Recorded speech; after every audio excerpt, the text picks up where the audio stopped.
And also I'm gonna click record. Start that again. Hi, welcome to the Blanket Fort. Um, which is a lovely little term for my little setup here. Oh shit.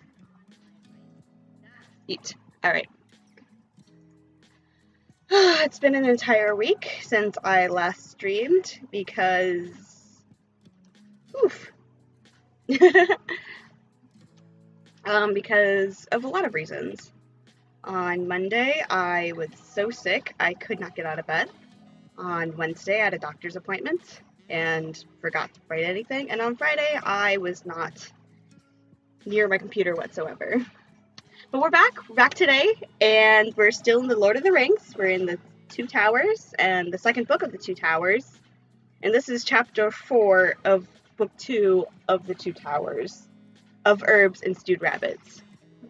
And what I was going to start talking about is the difference between herbs and herbs. And I always thought that was weird to I guess I'm the weird one for not pronouncing the H in herbs.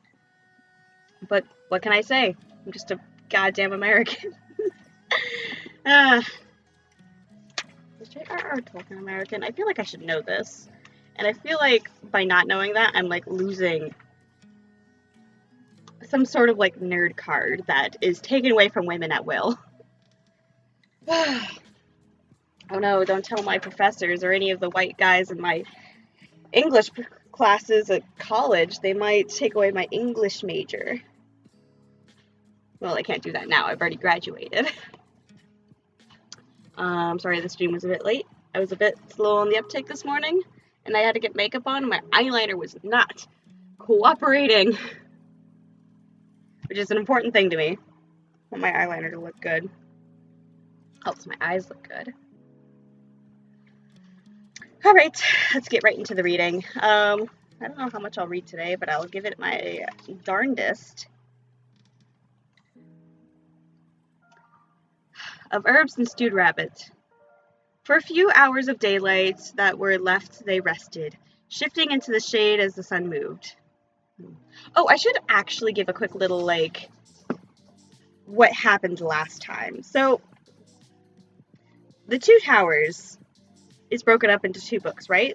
The first book mainly focuses on the adventures of Aragorn, Gimli, Legolas, Merry, and Pippin, right? This is, and that first book is kind of what happens directly after the last chapter of the Two Towers, which, if you remember, at least from the movies, Frodo and Sam leave the Fellowship of the Ring to go on their own to Mordor because Frodo was having issues.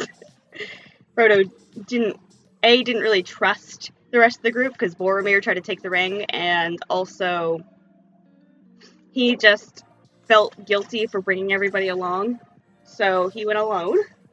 And in the second book, the first book of Two Towers was, their adventures as, the 3, Legolas, Gimli, and Aragorn went after Merry and Pip to save them.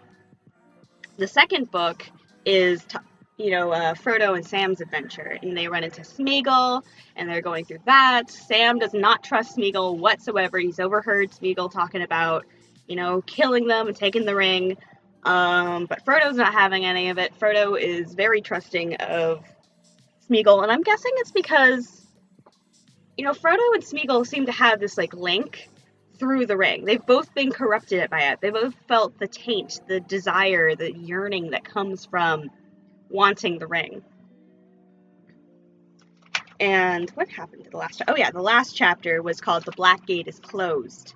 And in that chapter, basically, Gollum, Smeagol, brings the two to the gates of Mordor, the Black Gate, and they realize they can't go through there. It's heavily trafficked by enemies of Mordor, and it's being constantly watched. And 2 little hobbits are just gonna, even with elven cloaks, they're gonna have a hard time getting in. And so Gollum offers to bring them up this other pass. And Sam, again, 100% against it, does not trust Gollum, but they really don't have much of another choice. That's not funny. But we'll continue in and go into chapter 4 of Herbs and Stewed Rabbit. I'm excited to see what they talk about. For a few hours of daylight that were left, they rested, shifting into the shade as the sun moved, until at last the shadow of the western rim of their dell grew long, and darkness filled all the hollow.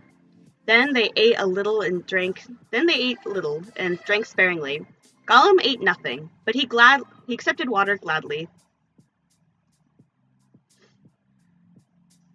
Oh, okay, I get the joke. It's funny. Sorry, it's like too early for me, and I drank wine for the first time. Not for the first time in a long time last night, and I'm just not here today. Gollum ate nothing, but he accepted water gladly. Soon we will. God, I forgot my Gollum voice. I'm just going to do a voice. Soon we'll get more, he said, licking his lips. Good water runs down in the streams to the great river. Nice water in the lands we are going to. Smeagol will get food there too, perhaps. He's very hungry. Yes! Gollum! He set his 2 large flat hands on his shrunken belly, and a pale green light came into his eyes. The dusk was deep when at length they set out, creeping over the westward rim of the dell, and fading like ghosts into the broken country at the border of the road. The moon was now 3 nights from the full, but it did not climb over the mountains until nearly midnight, and early night was very dark. A single red light burned high up in the towers of the teeth, but otherwise no sign could be seen or heard of the sleepless watch of the Morannon. For many miles the red eye seemed to stare at them as they fled, stumbling through a barren, stony country. They did not dare to take the road, but they kept it on their left, following its line as well as they could at a little distance. At last, when night was growing old and they were already weary, for they had taken only one short rest, the eye dwindled to a small fiery point and then vanished. They had turned the dark northern shoulder of the lower mountains and were heading southwards. With hearts strangely lighted, they now rested again, but not for long. They were not going quick enough for Gollum. By his reckoning, it was nearly 30 leagues from the Mount Morannon to the crossroads above the Osgiliath, and he hoped to cover that distance in 4 journeys. So soon they struggled on once more, until dawn began to spread slowly in the wide great solitude. They had then walked almost 8 leagues, and hobbits could not have gone any further, even if they had dared. The growing light revealed to them a land already less barren and ruinous. Mountains still loomed up ominously on their left, but near at hand they could see the southward road, now bearing away from the black roots of the hills and slanting westwards. Beyond it were slopes covered with somber trees like dark clouds, but all about them lay a tumbled heathland, growing with ling and broom and cornel, and other shrubs that they did not know. Here and there they saw knots of tall pine trees. The hearts of the hobbits rose again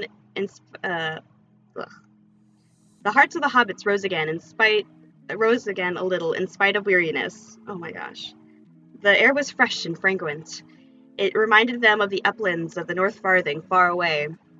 It seemed good to be reprieved, to walk in a land that had only been for a few years under the dominion of the Dark Lord, and was not yet fallen wholly into decay.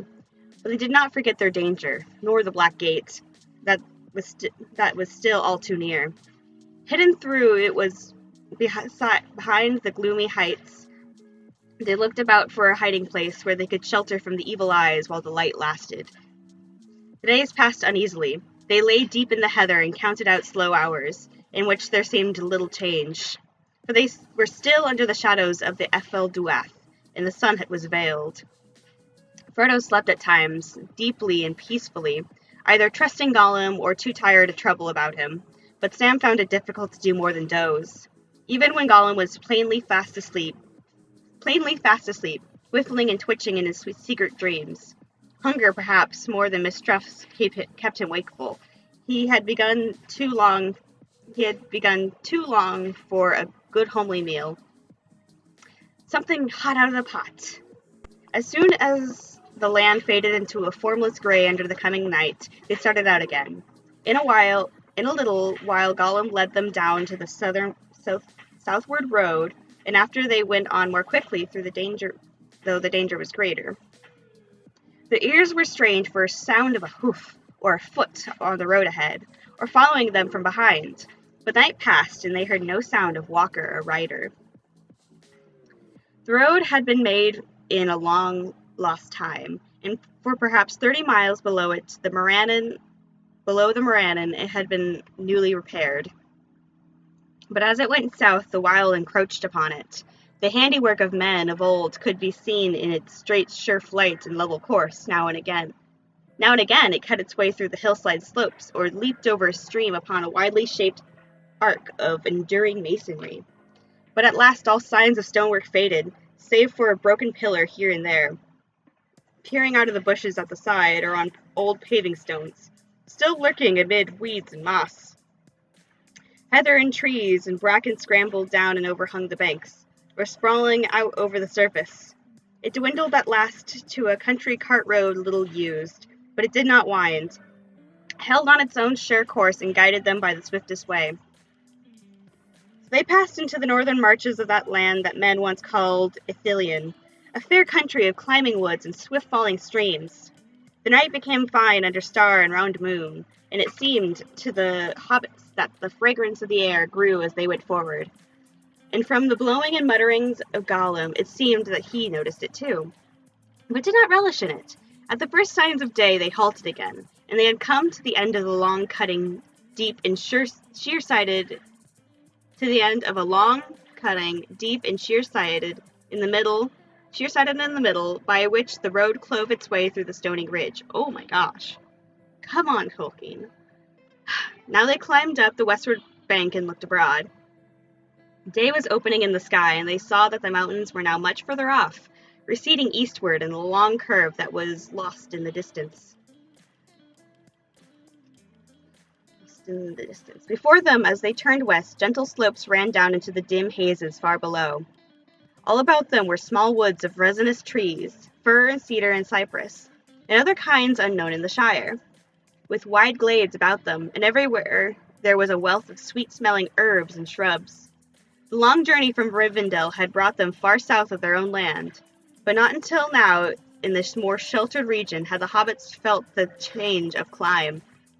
Here spring was already busy about them. Fronds pierced moss and mold, and larches were green-fingered, and small flowers were opening in the turf. Birds were singing.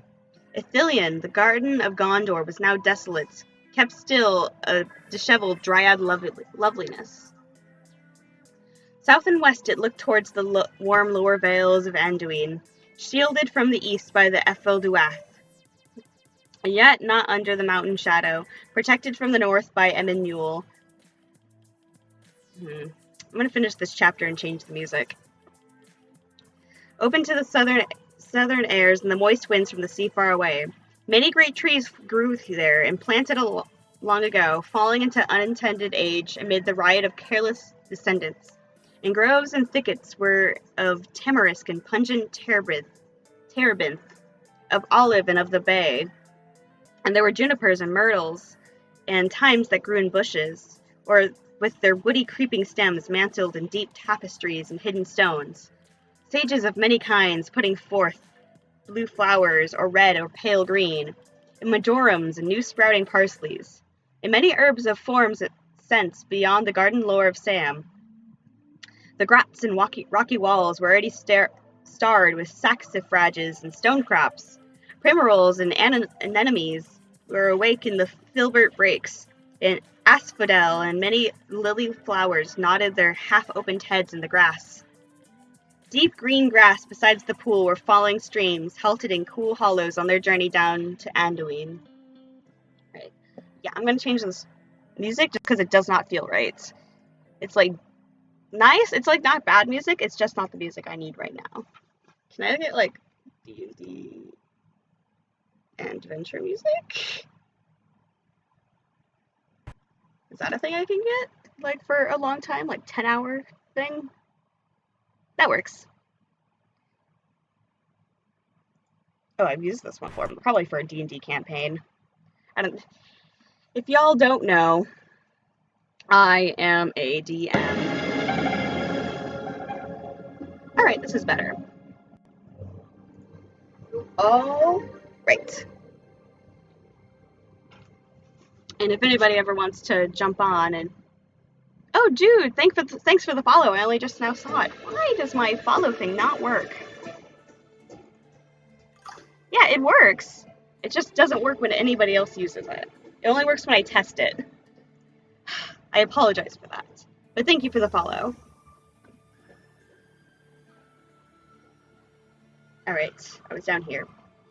The travelers turned their backs on the road and went downhill. As they walked, brushing their way through brush and herb, sweet odors rose about them. Gollum coughed and retched, but the hobbits breathed deep, and suddenly Sam laughed for heart's ease, not for jest. They followed a stream that went quickly down before them. Presently it brought them to a small clear lake in a shallow dell. It lay in the broken ruins of an ancient stone basin, the carven rim of which was almost wholly covered with mosses and rose brambles. Iris swords stood in ranks about it, and water lily leaves floated on its dark, gently rippling surface. But it was deep and fresh, and spilled ever softly out of the stony lip at the far end. Here they washed themselves and drank their fill at the infalling freshet. Then they sought for a resting place and a hiding place, for this land, fair seeming still, was nonetheless now territory of the enemy. They had not come very far from the road, and yet, even in so short a space, they had seen scars of the old wars, and newer wounds made by the orcs and their other foul servants of the Dark Lord, a pit of uncovered filth and refuse, trees hewn down wantonly and left to die, with evil runes or fell sign of the eye cut in rude strokes on their bark. Sam scrambling below the outfall of the lake, smelling and touching the unfamiliar plants and trees, forgetful for the moment of Mordor, was reminded suddenly of their ever-present peril. He stumbled on a ring, still scorched by fire. In the midst of it he found a pile of charred and broken bones and skulls. The swift growth of their wild with briar and eglantine and trailing clematis were already drawing a veil over this place of dreadful feast and slaughter, but it was not ancient. He hurried back to his companions, but he said nothing. The bones were best left in peace, and not pawed and routed at by Gollum. Let's find a place to lie up in, he said. Not lower down, higher up for me. A little way back above the lake they found a deep brown bed of last year's fern. Beyond it was a thicket of dark leaves and bay trees, climbing up a steep bank that was crowned with old cedars. Here they decided to rest and pass the day, which already promised to be bright and warm. A good day for strolling on their way to the groves and glades of Ithilien. But though orcs may shun the sunlight, there were too many places here where they could lie hid and watch. The other evil eyes were abroad. Sauron had many servants. Gollum, in any case, would not move under the yellow face. Soon it would look over the dark ridges of the Ephel Duath, and he would faint and cower in the light and heat. Ooh.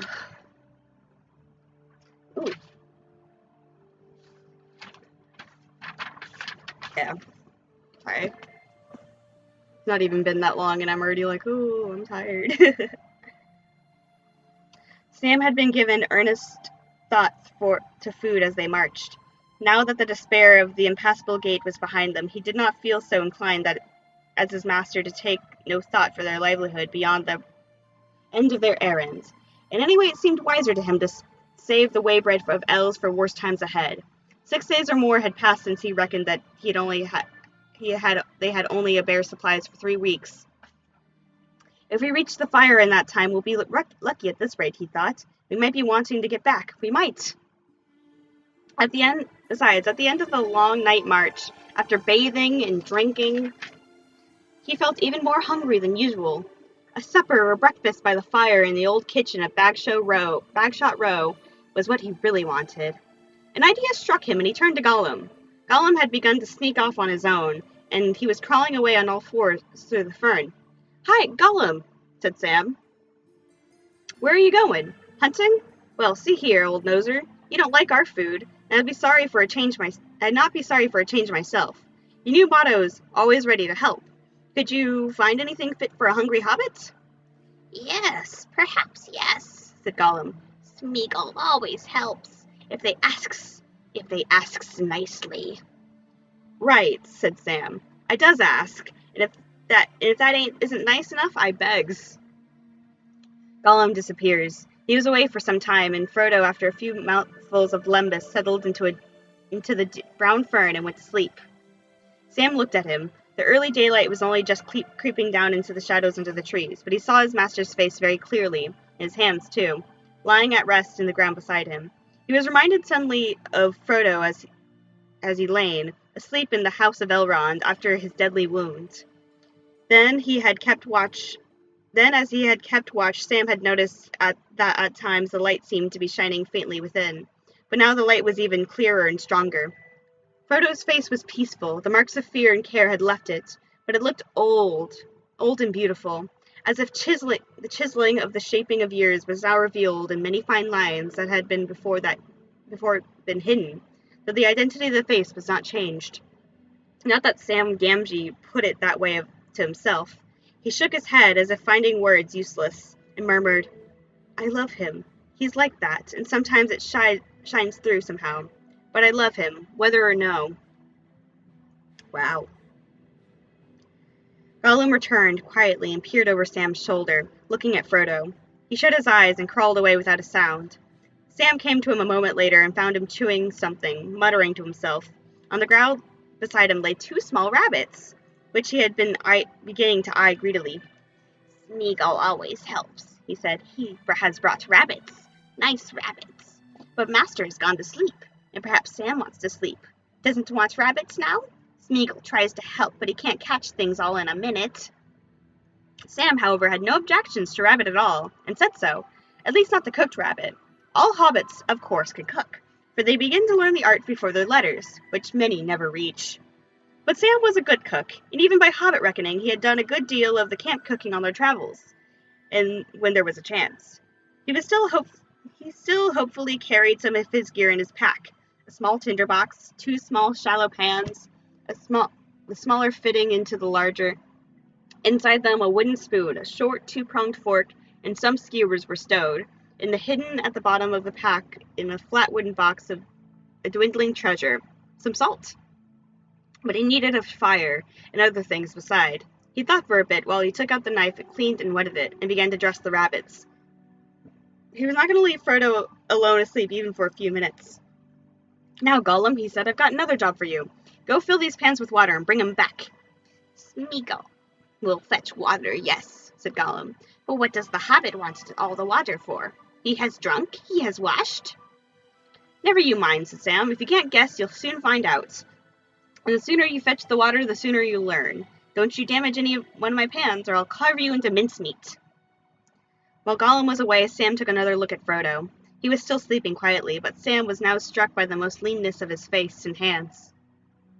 Should as thin and drawn as he muttered. Not right for a hobbit. But if I can get these conies cooked, I'm going to wake 'em up. Sam gathered a pile of the driest fern and then scrambled up to the bank, collecting a bundle of twigs and broken wood. The fallen branch of cedar at the top gave him a good supply. He cut out some turfs at the foot of the bank, just outside of the fern bank. He made a shallow hole and laid his fuel in it. Being handy with flint and tinder, he soon had a small blaze going. It made little or no smoke, but gave off an aromatic scent. He was just stooping over his fire, shielding it and building it up with heavier wood, when Gollum returned, carrying pans carefully and grumbling to himself. He set the pans down and suddenly saw what Sam was doing.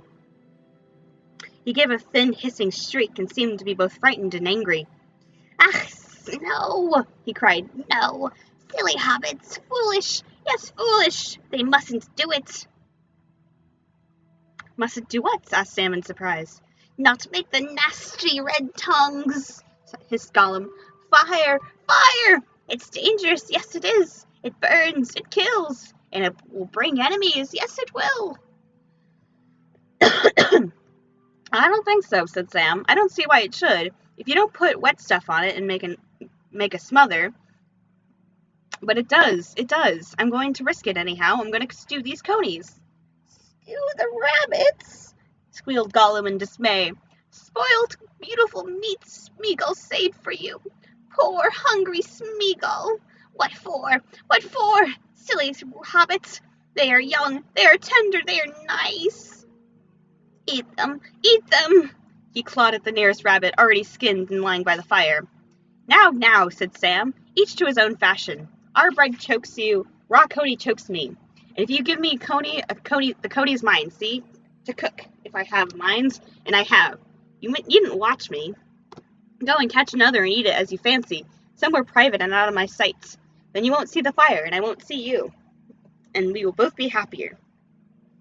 I'll see the fire don't smoke, if that's any comfort to you. Gollum withdrew and grumbled, crawled into the fern. Sam busied himself with his pans. What a hobbit needs with Coney, he said to himself, is some herbs and roots. Especially taters, not to mention bread. Herbs we can manage, seemingly. Gollum, he cried softly. Third time's place for all. I want some herbs. Gollum's head peeped out of the fern, but his looks were neither helpful nor friendly. A few bay leaves, some thyme and sage will do, before the water boils. No, said Gollum. Smeagol is not pleased, and Smeagol doesn't like smelly leaves. He doesn't eat grasses or roots. No, precious. Not till he's starving or very sick. Poor Smeagol. Smeagol will get into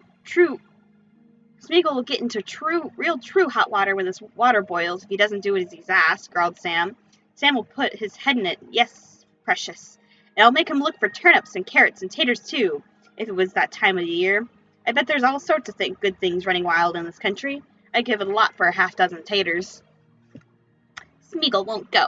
Oh, no, precious, not this time, hissed Gollum. He's frightened. And he's very tired, and this hobbit's not nice. Not nice at all. Smeagol won't grub for roots and carrots and taters. What's taters, precious?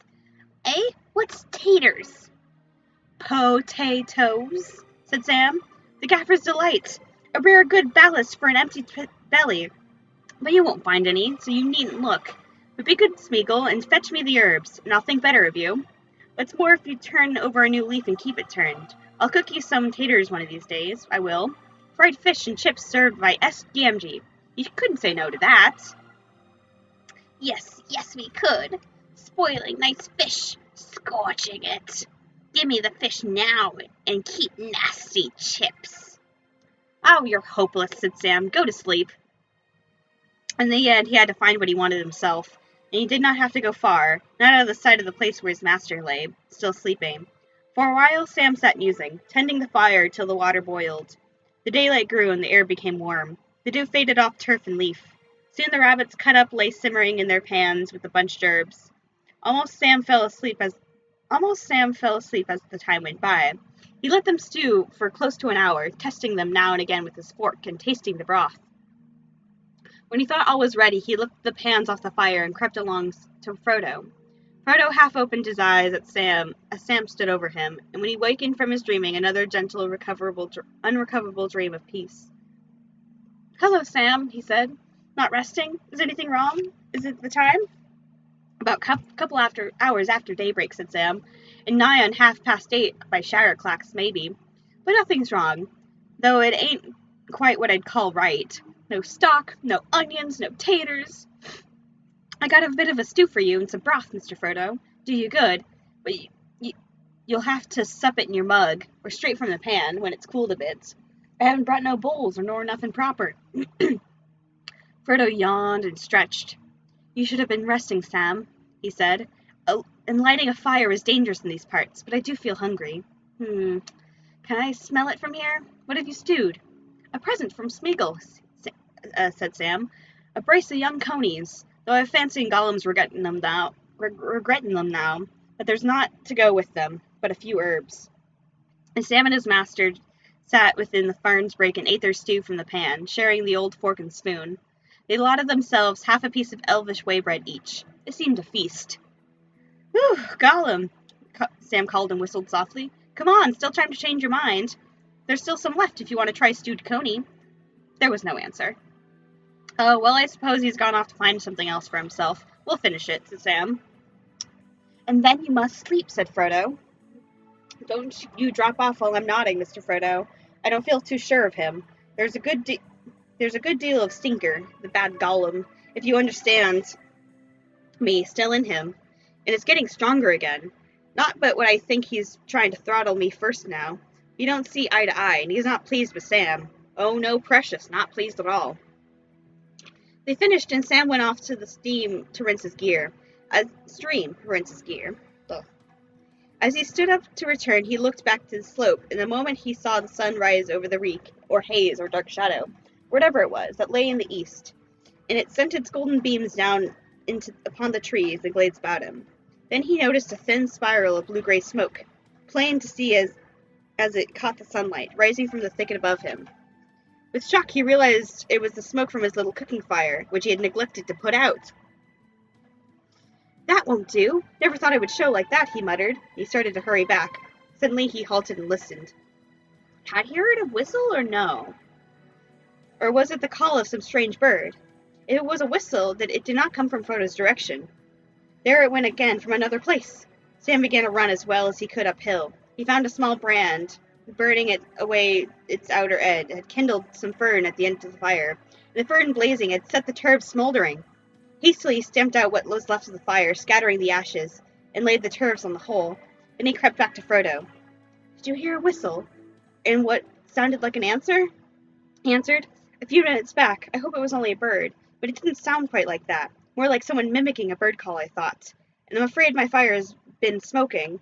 Now if I've gone and brought trouble, I'll never forget myself. Nor won't have a chance, maybe. Hush, whispered Frodo. I think I heard voices. The two hobbits trestled their packs and put them on ready for flight, then crawled deeper into the fern. They crouched, listening. There was no doubt of voices. They were speaking low and furtively, but they were near and coming nearer. And then quite suddenly one spoke clearly close at hand. Here's where the smoke came from, it said. 'Twill be nigh at hand, in the fern, no doubt. We shall have it like a coney in a trap. Then we shall learn what kind of thing it is. Aye, and what it knows, said the second voice. At once 4 men came striding in through the fern from a different direction. Since flight and hiding were no longer possible, Frodo and Sam sprang to their feet, putting back to back and whipping out their small swords. If they were astonished at what they saw, their captors were even more astonished. 4 tall men stood there. 2 had spears in their hands with broad, bright heads. 2 had great bows, almost at their own height, and great quivers of long green feathered arrows. All had swords at their sides, were clad in green and brown, of varied hues, as if the better to walk unseen in the glades of Ithilien. Green gauntlets covered their hands, and their faces were hooded and masked with green, except for their eyes, which were very keen and bright. At once Frodo thought of Boromir, for these men were like him in stature and bearing, and in the manner of speech. We have not found what we sought, said one, but what have we found? Not orcs, said the other, releasing the hilt of his sword, which he had seized when he saw the glitter sting in Frodo's hands. Elves, said the third doubtfully. Nay, not elves, said the fourth, the tallest, as it appears the chief among them. Elves do not walk in Ithilien these days, and elves are wondrous fair to look upon, or so 'tis said. Meaning we're not, I take you, said Sam. Thank you kindly, and when you've finished discussing us, perhaps you'll say who you are, and why you can't let 2 tired travelers rest. The tall green man laughed grimly. I am Faramir, captain of Gondor, he said. But there are no travelers in this land, only servants of the Dark Tower, or of the White. But we are neither, said Frodo. And travelers we are, whatever Captain Faramir may say. Then make haste to declare yourself and your errand, said Faramir. We have a work to do, and there's no time or place for riddling or parleying. Come, what is the third of your company? The third? Yes, the skulking fellow we saw with his nose in the pool drawn down yonder. He had an ill-favored look, some spine breed of orc, I guess, or a creature of theirs. But he gave us the slip by some fox trick. I do not know where he is, said Frodo. He is only a chance companion met upon our road, and I am not answerable for him. If you come upon him, spare him, and bring him or send him to us. He's only a wretched grangle creature, but I have him under my care for a while. But as for us, we are hobbits of the Shire, far to the north and west. Beyond many rivers, Frodo, son of Drogo, is my name. With me is Samwise, son of Hamfast, a worthy hobbit in my service. We have come a long ways, out of Rivendell, or Imlandris, as some call it. Here Faramir started and grew intent. 7 companions we had, one we lost in Moria. The others left at Path Galen, above the Rhoros. 2 of my kin, a dwarf there was also, an elf and 2 men. They were Aragorn and Boromir, who said that he came out of Minas Tirith, a city from the south. Boromir! All the men exclaimed. Boromir, the son of the Lord Denethor? Said Faramir, and a strange stern look came to his face. You came with him? What news is indeed, if it be true? Know, little strangers, that Boromir, son of Denethor, was High Warden of the White Tower, and our Captain General. Sorely do we miss him. So are you, then? What have you to do with him? Be swift, for the sun is climbing. Are the riddling words known to you that Boromir was brought to Rivendell? Frodo replied. Seek for the sword that was broken, in Imlandris it dwells. The words are known indeed, said Faramir in astonishment. It is some token of your truth that you also know them. Aragorn, whom I named the bearer of the sword of the broken, said Frodo, and we are the halflings that the rhyme spoke of. That I see, said Faramir thoughtfully.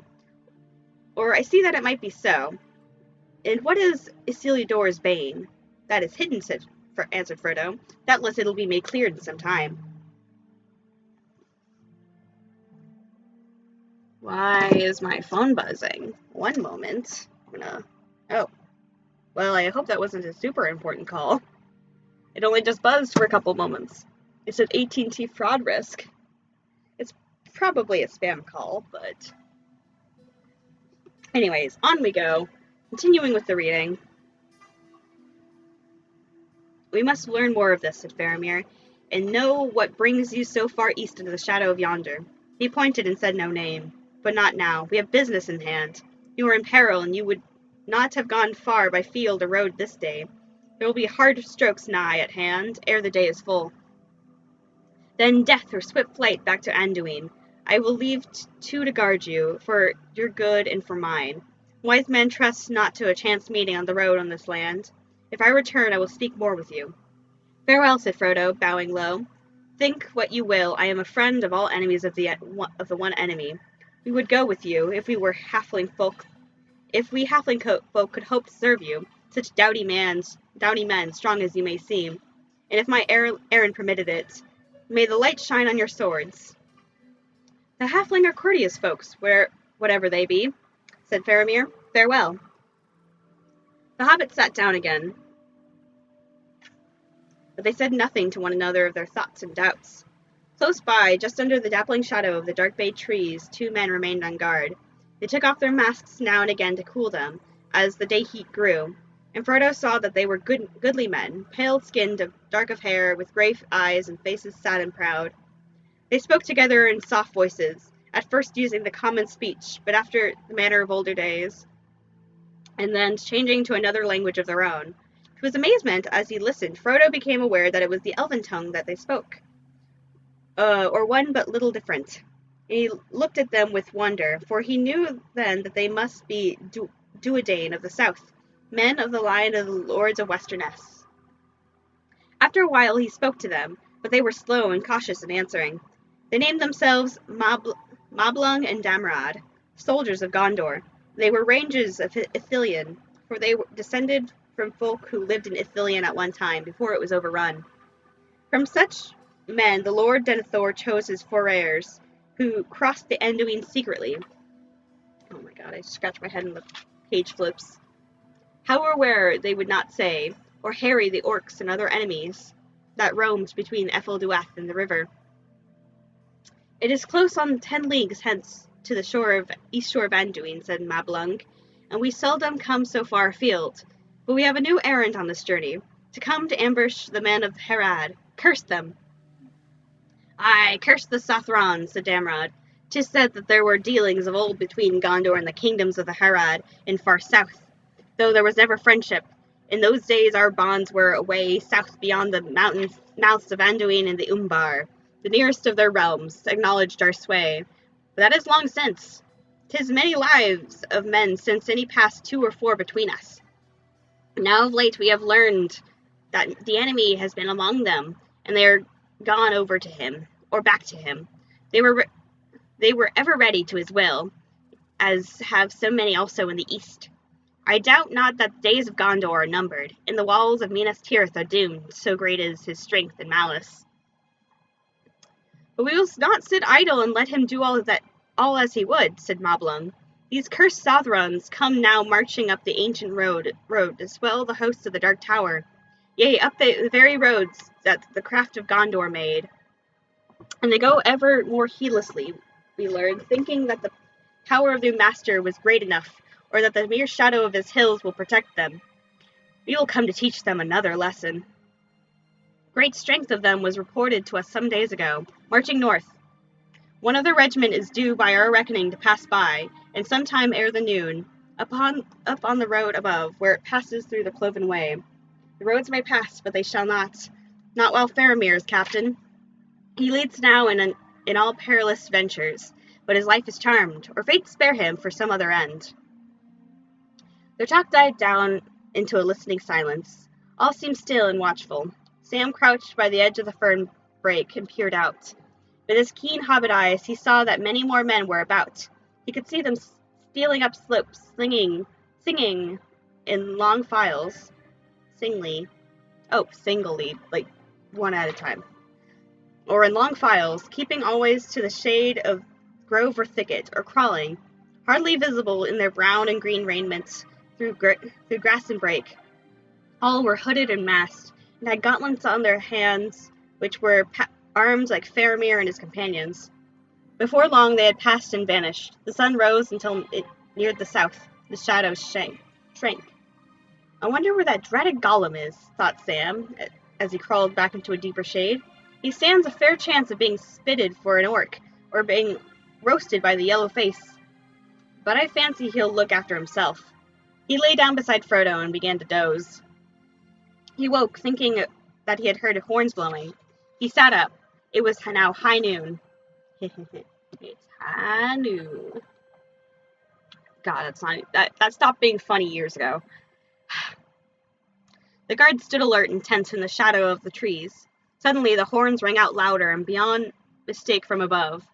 Over the top of the slope, Sam thought that he had heard cries and wild shouting also, but the sound was faint. And if it came out from some distant cave, then presently the noise of fighting broke out near at hand. Just above their hiding place he could hear plainly the ringing gait of steel on steel, and the clang of sword on iron cap. The dull beat of blade on shield. Men were screaming and yelling, and one clear, loud voice started yelling, "Gondor! Gondor!" "It sounds like 100 blacksmiths all smithying together," said Sam to Frodo. They're as near as I want them now." The noise grew closer. "They are coming!" cried Damrod. "See, some of the Southrons have broken from the trap and are flying from the road. There they go! Our men are after them, and the captain leading." Sam, eager to see more, went now and joined the guards. He scrambled a little way up on one of the larger of the bay trees.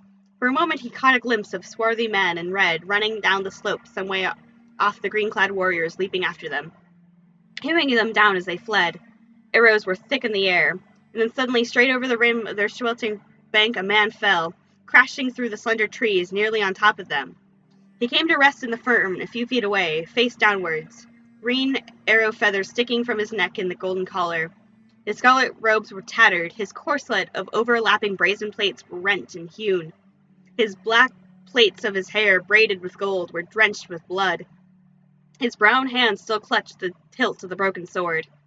It was Sam's first view of a battle of men against men, and he did not like it much. He was glad he could not see the dead face. He was wondering what the man's name was, and where he came from, and if he was really evil of heart, or what lies or threats had led him on a long march from his home, and if he would not really rather have stayed there in peace. All in a flash of thoughts, which was quickly driven from his mind, for just as Mablung stepped towards the fallen body, there was a new noise, great crying and shouting. Amidst it, Sam heard a shrill bellowing or trumpeting, and then a great thudding and bumping, like huge rams dinning on the ground. Where? It's either where or ware. cried Damran to his companion. May the Valar turn him aside! Mumak! Mumak! To his astonishment and terror and lasting delight, Sam saw a vast shape crash out of the trees and come careening down the slope. Big as a house and much bigger than a house, it looked to him, a grey-clad moving hill. Fear and wonder maybe enlarged him in the hobbit's eyes. But Mumak of Harad was indeed a beast of vast bulk, and like of him does not walk now in Middle-earth. His kin that still live in the latter days, but memories of his girth and majesty. On he came, straight for the watchers, and they swerved aside in the nick of time, passing only a few yards, rocking the ground beneath their feet. His great legs were like trees, enormous sail-like ears spread out, long snout upraised like a huge serpent about to strike, his small red eyes raging. His upturned horn-like tusks were bound with bands of gold and dripped with blood. His trappings of scarlet and gold flapped about him in wild tatters. The ruins of what seemed a very war tower lay upon his heaving back. Smashed in his furious passage through the woods, high upon his neck still desperately clung a tiny figure, the body of a mighty warrior, a giant among the Squirtings. On the great beast thundered, blundering like in blind wrath through the pool and thicket. Arrows skipped and snapped harmlessly on about the triple hide of his flanks. Men on both sides fled before him, but many he overtook and crushed into the ground. Soon he was lost to view, still trumpeting and stamping far away. What became of him Sam never heard. Whatever, he escaped to roam the wild for a time, until he perished far from his home or was trapped in some great deep pit, or whether he raged on until he plunged into the great river and was swallowed up. Sam drew a deep breath. An Oliphant it was, he said. Soon there are Oliphants. So there are Oliphants, and I have never seen one. And I have seen one. What a life. But no one at home will ever believe me. Well, if that's over, then I might as well have a bit of sleep. Sleep while you may, said Mablung. The captain will return. If he is unhurt, then he will come. And when he comes, we shall depart swiftly. We shall be pursued as soon as the news of our deed reaches the enemy, and that will not be long. Go quietly when you must. No need to disturb my sleep. I was walking all night. Mablung laughed. I do not think the captain will leave you here, Master Samwise, he said. But you will see. But you shall see. Alright. And that's the end of the chapter. Ooh, big stretch. Oh, thanks for the follow. Oh, man. Why does my thing not work? I don't know. It's kind of heartbreaking that the follows are not showing up. Oh, but they're showing up on my other thing. That's good. Alright. So now the decision is, do we read on for another chapter? The Window on the West? Or do we switch to like a game or something? I'm so tired. The Window on the West is several pages. 2, 3, 4, 5, 6, 7, 8, 9, 10, 11. So like 22 pages? Yikes. That's a bit long for me right now. Oh, hi. You're welcome. This is nice. Kind of like a radio reader that I used to listen to on public radio. Well, if someone is actually here and listening, then I do not mind continuing.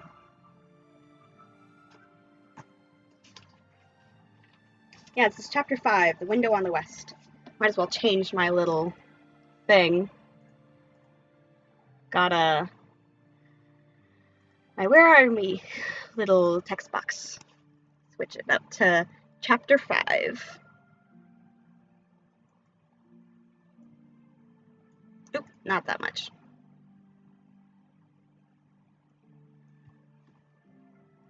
Chapter 5.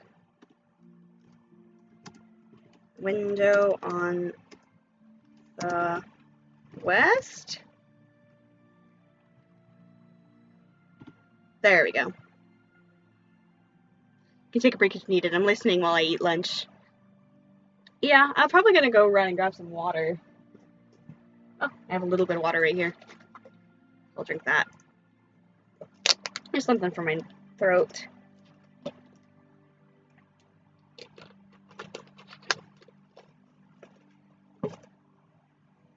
Whew. All right. Chapter 5. The Window on the West. It seemed to Sam that he had only dozed for a few minutes when he awoke to find that it was late afternoon, and Faramir had come back. He had brought with him many men. Indeed, all the survivors of the foray were now gathered on the slope nearby, 200 or 300 strong. They sat in a wide semicircle beneath the arms of which Faramir was seated on the ground, while Frodo stood before them. It looked strangely like a trial of a prisoner. Sam crept out from the fern, but no one paid any attention to him, and he placed himself at the end of the rows of men, where he could see and hear all that was going on. He watched and listened intently, ready to dash to his master's aid if needed. You could see Faramir's face, which was now unmasked. It was stern and commanding, with a keen wit lay behind his searching glance. Doubt was in the great eyes that gazed steadily at Frodo. Sam soon became aware that the captain was not satisfied with Frodo's account of himself at several points. What part he had to play in the company that set out from Rivendell, why he had left Boromir, and where he was going now. In particular, he returned often to Isildur's bane. Plainly he saw that Frodo was concealing from him some matter of great importance. But it was at the coming of the halfling that Isildur's bane should be waken, or so one must read the words, he insisted. But then, if you are the halfling that was named, doubtless you brought this thing, whether it may be, to the council of which you speak, where Boromir saw it. Do you deny it? Frodo made no answer. So, said Faramir, I wish then to learn from you more of it. For what concerns Boromir concerns me. An orc arrow slew Isildur, so as far as old tales tell. But orc arrows are plenty, and in the sight of one would not be taken as a sight of Dune by Boromir of Gondor. Have you this thing in keeping? It is hidden, you say, but is it not that because you choose to hide it? No, not because I choose, answered Frodo. It does not belong to me. It would not belong to any mortal, great or small, though if any could claim it, it would be Aragorn, son of Arathorn. Why named the leader of our company from Moria to Rauros? Why so, and not Boromir, prince of the city that the sons of Elendil founded? Because Aragorn is descended in a direct lineage, father to father, from Isildur to Elendil's son himself. And the sword that he bears was Elendil's sword. A murmur of astonishment ran through all the ring of men. Some cried aloud, The sword of Elendil! The sword of Elendil comes to Minas Tirith! Great tidings! But Faramir's face was unmoved. Maybe, he said, but so great a claim will need to be established, and clear proofs will be required. Should this Aragorn ever come to Minas Tirith? He had not come, nor any of your company, when I set out 6 days ago. Boromir was satisfied of that claim, said Frodo. Indeed, if Boromir were here, he would answer all your questions. And since he was already at Rauros many days back and intended to go straight to your city, if you return, you may soon learn that the answers are there.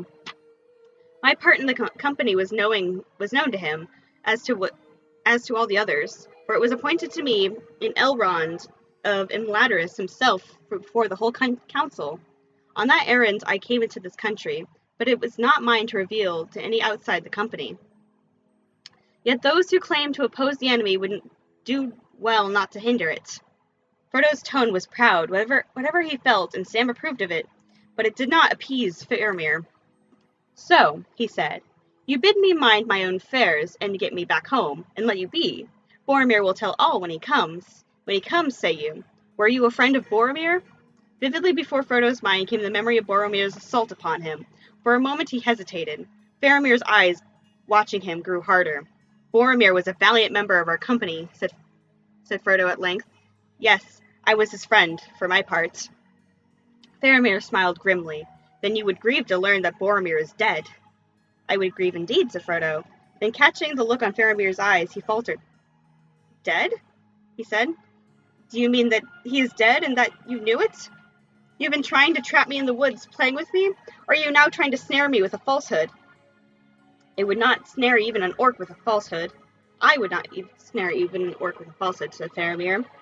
How then did he die, and how do you know of it? Since you say that none of the company had reached the city when you left. As to the matter of his death, I had hoped that his friends and companion would tell me how it was. But he was alive and strong when we parted, and his And he lives still for all that I know, though surely there are many perils in the world. Many indeed, said Faramir, and the treachery not at least. Oh, hi, 420 Cool Dad 69. That's a fun name you got there.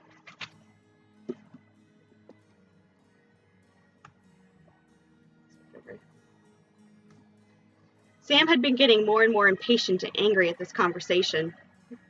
His last words were more than he could bear. Bursting into the middle of the ring, he strode up to his master's side. Maybe. I could read some of the Narnia books. I do have a couple favorites. I really love A Horse and His Boy. I think that's what it was called. I read it years ago, back when I was like a little kid. Sam had to getting more and more impatient and angry at this conversation. These last words were more than he could bear, and bursting into the middle of the ring, he strode up to his master's side. Begging your pardon, Mr. Frodo, he said, but this has gone on long enough. He has no right to talk to you so. After all you've gone through, as much for his good and all these great men as for anyone else. See here, Captain. He planted himself squarely in front of Faramir, his hands on his hips, and a look out on his face as if he was addressing a young hobbit who had offered him what he called sauce when questioned about visits to the orchard. There was some murmuring, but also some grins on the faces of the men looking on. The sight of their captain sitting on the ground with eye to eye with a young hobbit, legs well apart, bristling with wrath, was one beyond their experience. See here, he said, what are you driving at? Let's come to the point before all the orcs of Mordor come down onto us. If you think my master murdered this Boromir, then ran away, you've got no sense. But say it, and have done, and then let us know what you meant to do about it. But it's a pity that folk, as talking about fighting the enemy, can't let others do their bit in their own way without interfering. He'd been mighty pleased if he could see you now. Think he'd got a new friend, he would. Patience, said Faramir, but without anger. Do not speak before your master, whose wit is greater than yours. I do not need any to teach me of our peril. Even so, I spare a brief time, in order to judge justly in a hard matter. Were I hasty as you, I might have slain you long ago, for I am commanded to slay all whom I find in this land without leave of the Lord of Gondor. But I do not slay man or beast needlessly, and not gladly, even when it is needed. Neither do I talk in vain. So be comforted. Sit by your master and be silent. Sam sat down heavily with a red face. Faramir turned to Frodo again. You asked how do I know that the sons of Denethor is dead? Tidings of death may have wings. Night oft brings news near to kindred, 'tis said. Boromir was my brother. A shadow of sorrow passed over his face. Do you remember aught of the such special mark that the Lord Boromir bore with him among his gear? Frodo thought for a moment, fearing some further trap and wondering how this debate would turn in the end. He had hardly saved the ring from the proud guest of Boromir. It would now fare among many men, warlike and strong. He did not know. And yet he felt in his heart that Faramir, though was much like his brother in looks, was a man less self-regarding, both sterner and wise. I remember that Boromir bore a horn, he said at last. You remember well, and as one who had seen the truth in him, said Faramir. Then maybe you can see in your mind's eye a great horn of the wild ox of the east, bound with silver and writing in ancient characters. The horn of the eldest son of our house has borne for many generations. It is said that if blown at need anywhere within the bounds of Gondor, as the realm was of old, its voice will not pass unheeded. 5 days ere I set out on this venture, 11 days ago, about this hour of the day, I heard the blowing of that horn, and from the northward it seemed, but dim, as if it were but an echo in the mind. A boding ill, we thought it, my father and I, for no tidings we had heard of Boromir since he went away, and no watcher on our borders had seen him pass. On the third night after another, the stranger thing befell me. I sat at night by the waters of Anduin, in the dark grey under the young pale moon, watching the ever-moving stream, and the sad reeds were rustling. So did we ever watch the shores nigh of Osgiliath, which our enemies now partly hold, and issue from it the harry of our lands. But that night all the world slept at the midnight hour. Then I saw, or it seemed that I saw, a boat floating on the water, glimmering grey, a small boat of a strange fashion with high prow, and there was none to row or steer it. An awe fell upon me, for a pale light was around it, but I rose and went to the bank, and began to walk out into the stream, for I was drawn towards it. Then the boat turned towards me and stayed its peace, and floated slowly by within my hand's reach, yet I durst not handle it. It waded deep as if it were heavily burdened. It seemed to me that it passed under my gaze, that it was almost filled with clear water. From it came the light, and lapped into the water was a warrior lay asleep. A broken sword was on his knee. So I saw many wounds on him. It was Boromir, my brother, dead. I knew his gear, his sword, and his beloved's face. One thing only I missed, his horn. One thing only I knew not, a fair belt, as it were of linked golden leaves, was about his waist. Boromir, I cried, where is thy horn? Whither goest thou, O Boromir? But he was gone. The boat turned into the stream and passed glimmeringly into the night. Dreamlike it was, and yet no dream, for there was no waking, and I do not doubt that he was dead, and passed down into the river into the sea. Alas, said Frodo, that was indeed Boromir as I knew him, for the golden belt was given to him in Lothlorien by the Lady Galadriel. She was that clothed us as you see us, in elven grey. This brooch is of the same workmanship. He touched the green silver leaf that fastened his cloak beneath his throat. Faramir looked closely. It is beautiful, he said. Yes, 'tis the work of the same craft.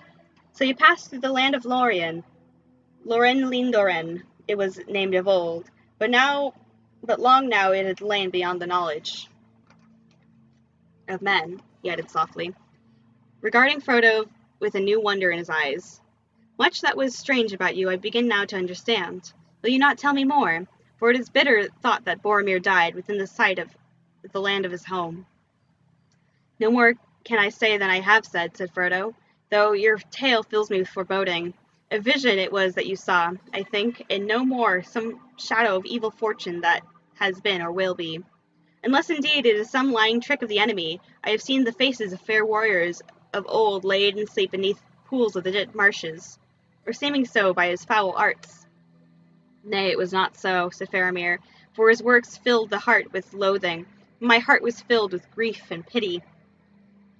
Yet how could such a thing have happened in truth, asked Frodo, for no boat could have been carried over the stony hills of the Tol Brandir, and Boromir proposed to go home across the Entwash, in the fields of Rohan, and yet how could any vessel ride the foam of great falls and not founder in the boiling pools, though laden with water? I know not, said Faramir, but whence came the boats? From Lorien, said Frodo, and 3 such boats we rowed down, Anduin to the falls. They were also of elven work. You passed through the hidden land, said Faramir, but it seems that you little understood its power. If men have dealings with the mistress of magic, who dwells in the golden wood, then they may look for strange things to follow. For it is perilous for mortal man to walk out of the world of the sun, and few of the old came thence unchanged, 'tis said. Boromir, oh Boromir, he cried, what did she say to you, the lady that dies not? What did she see? What woke in your heart then? Why would you ever to Lorelindorren, and came not by your own road, upon the horses of Rohan, riding home in the morning? Then, turning again to Frodo, he spoke in a quiet voice once more. To those questions I guess that you could make some answer. Frodo, son of Drogo, but not here or now, maybe. But lest you should think my tale a vision, I will tell you this. The horn of Boromir at least returned in truth, and not in seeing. The horn came, but it was cloven in two, as it were by axe or sword. The shards came severally to the shore. One was found among the reeds where the watchers of Gondor lay, northwards below the infalls of the Entwash, and the other was found springing on the flood by one who had an errand on the water. Strange chances, but murder will out, 'tis said. And now the horn of the elder son lies in 2 pieces upon the lap of Denethor, sitting in his high chair, waiting for news. And you can tell me nothing of the cleaving of the horn? No, I did not know of it, said Frodo. But the day when you heard it blowing, if your reckoning is true, then was the day when we parted, when I and my servant left the company, and your tale fills me with dread. For if Boromir was in peril and was slain, I must fear that all my companions perished too, and they were my kindred and my friends. Will you not put aside your doubt of me and let me go? I am weary and full of grief and afraid, but I have a deed to do, or to attempt, before I too am slain. And if more need of haste, if we 2 halflings are all that remain of our fellowship. Go back, Faramir, valiant captain of Gondor, and defend your city while you may, and let me go where my doom takes me. For me there is no comfort in our speech together, said Faramir, but you will surely draw from it more dread than need be. Unless the people of Lorien themselves came to him, who arrayed Boromir as for a funeral?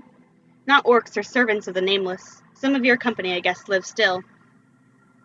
But whatever befell the north march you, Frodo, I doubt no longer. If hard days have made me any judge of men's words and faces, then I make a guess at halflings. Though, and now he smiled, there was something strange about you, Frodo. An elvish air, maybe. But more lies upon our words together than I first thought. I should now take you back to Minas Tirith to answer there for Denethor, and my life will be justly forfeit if I now choose a course that proves ill for my city. So I will not decide in haste what is to be done. Yet we must move hence without more delay. He sprang to his feet and issued some orders. At once men who were gathered around him broke into small groups, and went off this way and that, vanishing quickly into the shadows of the rocks and trees. Soon only Mablung and Damrod remained. Now you, Frodo, and Samwise will come with me and my guards, said Faramir. You cannot go along the road southwards, if that was your purpose. It will be unsafe for some days, and always more closely watched after this affray than it had been yet. And you cannot, I think, go far today in any case, for you are weary, and so are we. We are going now to a secret place we have, somewhere less than 10 miles from here. The orcs and spies of the enemy have not found it yet, and if they did, we could hold it long even against the many. There we may lie up and rest for a while, and you with us. In the morning I will decide what is best for me to do, and for you. There was nothing for Frodo to do but fall in with his request, or order. It seemed, in any case, a wise course for the moment, since this foray of men of Gondor had made a journey in Ithilien more dangerous than ever. They set out at once, Mablung and Damrod a little ahead, and Faramir with Frodo and Sam behind. Skirting the hither side of the pool where the hobbits had been bathed, they crossed the stream, climbed a long bank, and passed into the green-shadowed woodlands that marched ever downwards and westwards. While they walked as swiftly as hobbits could go, they talked in hushed voices. I broke off our speech together, said Faramir, not only because time was pressed, as Master Samwise had reminded me, but also because we were drawing near to matters that were better not debated openly before so many men. It was for that reason that I turned the matter of my brother and let be Isildur's bane. You were not wholly frank with me, Frodo. I told no lies, and of the truth all I could, said Frodo. I do not blame you, said Faramir. He spoke with skill in a hard place, and wisely, it seemed to me. But I learned or guessed more than your words said. You were not friendly with Boromir, nor did you part in friendship. You and Samwise, too, I guess have some grievance. Now I loved him dearly, and would gladly avenge his death. Yet I knew him well. Isildur's bane, I would hazard that Isildur's bane lay between you and was the cause of contention in your company. Clearly it was a mighty heirloom of sorts, and such things do not breed peace among the Confederates. Not if aught may be learned from the ancient tales. Do I not hit near the mark? Near, said Frodo, but not in the gold. There was no contention in our company, though there was doubt in which way we should take from Emyn But that as it may, ancient tales teach us also of the peril of rash words concerning such things as heirlooms. Ah, then it is as I thought. Your trouble was with Boromir alone. He wished this thing was brought to Minas Tirith. Alas, it is a crooked fate that seals your lips who saw him last, and holds from me that which I longed to know, that was in his heart and thoughts in the latest hours. Whether he erred or no, of this I am sure. He died well, achieving some good thing. His face was more beautiful than ever in life. But Frodo, I pressed you hard at first about Isildur's bane. Forgive me. It was unwise in such an hour and place. I had not time for thoughts. We had a hard fight, and there was more enough to fill my mind. But even as I spoke with you, I drew nearer to the mark, and so deliberately shot wider. For you must know that much is still perceived of an ancient lore among the rulers of the city that is not spread abroad. We of my house are not of the line of Elendil, though the blood of Numenor is in us. For we reckon back our line to Mardil, the good steward who ruled the king's stead when he was away to war. And the king Erenur was last on the line of Aranion, and childless, and he came never back. The steward have governed the city ever since that day, though it was many generations of men ago. And this I remember of Boromir as a boy, when we together learned the tale of our sires and the history of our city, that always it displeased him that his father was not king. How many hundreds of years needs it to make a steward a king if a king returns not? He asked. Few years, maybe, in other places of less royalty, my father answered. In Gondor 10,000 years would not suffice. Alas, poor Boromir, does that not tell you something of him? It does, said Frodo. Yet he always treated Aragorn with honor. I doubt it not, said Faramir. If he were satisfied of Aragorn's claim, as you say, he would greatly reverence him. But the pinch had not yet come. They had not yet reached Minas Tirith or become rivals in her wars. But I stray. We are in the House Denethor, known much ancient lore by long tradition. There are moreover in our treasuries many things preserved, books and tablets writ on withered parchments, yea, and on stone, and on leaves of silver and gold, in divers characters. Some none can now read, and for the rest few will ever unlock them. I can read a little in them, but I have had teaching. It was these records that brought the Grey Pilgrim to us. I first saw him when I was a child, and he had been twice or thrice since then. The Grey Pilgrim, said Frodo? Had he had a name? Mithrandir, we called him in the elf fashion. And he was content. Many are my names in many countries, he said.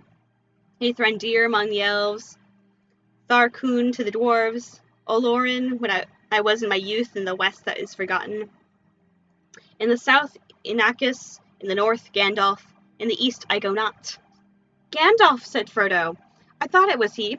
Gandalf the Grey, dearest of counselors, leader of our company. He was lost in Moria. Mithrandir was lost, said Faramir. An evil fate seems to have pursued your fellowship. It is hard to believe that one of so great wisdom and of power, for many wonderful things he did among us, could perish, and so much lore be taken from the world.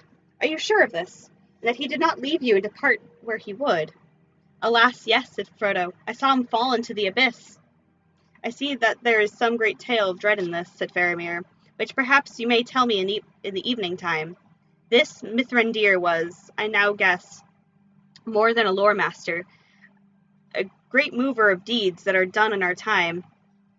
He had been among us to consult concerning the hard words of our dream. He could have made them clear to us without need of a messenger. Yet maybe he would not have done so, and the journey of Boromir was doomed. Mithrandir never spoke to us of what was to be, nor did he reveal his purposes. He got leave of Denethor, how I do not know. I look at the secrets of our treasury, and I learned a little of him. When he would teach, and that was seldom. Ever he would search and would question us above all else concerning the great battle was fought upon Dagorlad in the beginning of Gondor, when he whom we do not name was overthrown, and he was eager for stories of Isildur, though of him we had less to tell, for nothing certain was ever known among us on his end. Now Faramir's voice sank into a whisper, but this much I learned or guessed, and I have kept it ever secret in my heart, that Isildur took somewhat from the hand of the unnamed, ere he went away from Gondor, neither to be seen among mortal men again. Here I thought the answer to Mithrandir's questioning. Ugh. But it seems than a matter that concerned only the seekers of after ancient learning. Nor when the riddling words of our dream were debated among us, did I think of Isildur's bane as being the same thing. For Isildur was ambushed and slain by orc arrows, according to the legend that we knew. And Mithrandir had never told me more. What in truth this thing was I cannot guess, but some heirloom of power and peril it must be. A fell weapon, perchance, devised by the Dark Lord. If it were a thing that gave advantage in battle, I can well believe that Boromir, the proud and fearless, often rash, ever anxious for victory of Minas Tirith, and his own glory therein, might desire such a thing and be allured by it. Alas, that ever he went on that errand! I should have been chosen by my father and the elders, but he put himself forward as being the older and hardier, both true, and he would not have stayed. But fear no more, I would not take this thing if it lay by the highway, not were Minas Tirith falling in ruin, and I alone could save her. So, using the weapon of the Dark Lord for her good and glory. No, I do not wish for such triumphs, Frodo, son of Drogo. Neither did the council, said Frodo, nor do I. I would have nothing to do with such matters. For myself, said Faramir, I would see the White Tower in flower again in the courts of the kings, and the silver crown return, and Minas Tirith in peace. Minas Anor again as of old, full of light, high and fair, beautiful as the queen among other queens, not a mistress of many slaves, nay, not even a kind mistress of willing slaves. War it must be while we defend our lives against the destroyer, who would devour us all. But I do not love the bright sword for its sharpness, nor the arrow for its swiftness, nor the warrior for his glory. I love only that which they defend, the city of men of Numenor, and I would have loved her for her memory, her ancientry, her beauty, and her present wisdom. Not feared, save as many men fear the dignity of man, old and wise. So fear me not, I do not ask you to tell me more.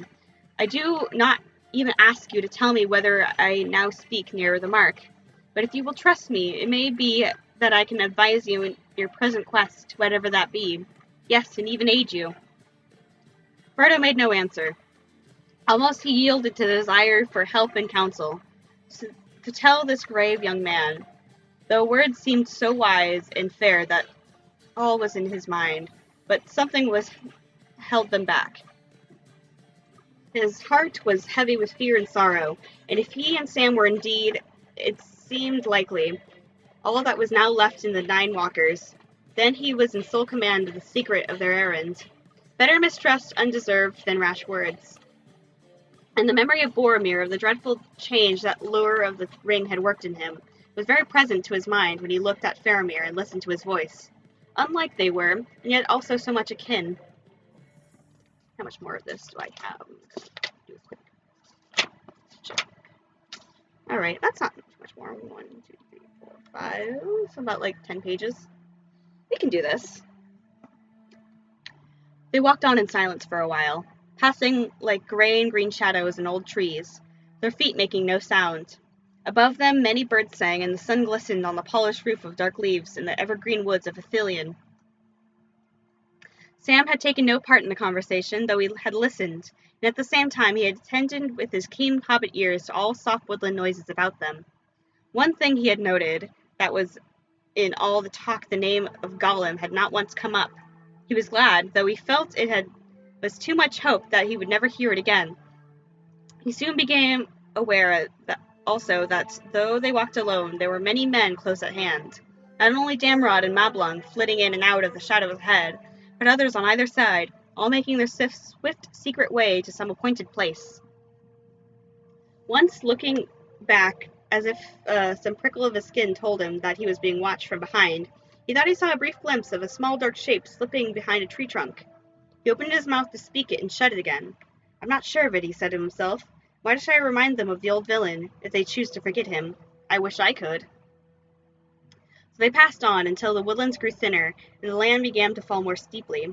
Then they turned aside again, to the right, and came quickly to the small river in a narrow gorge.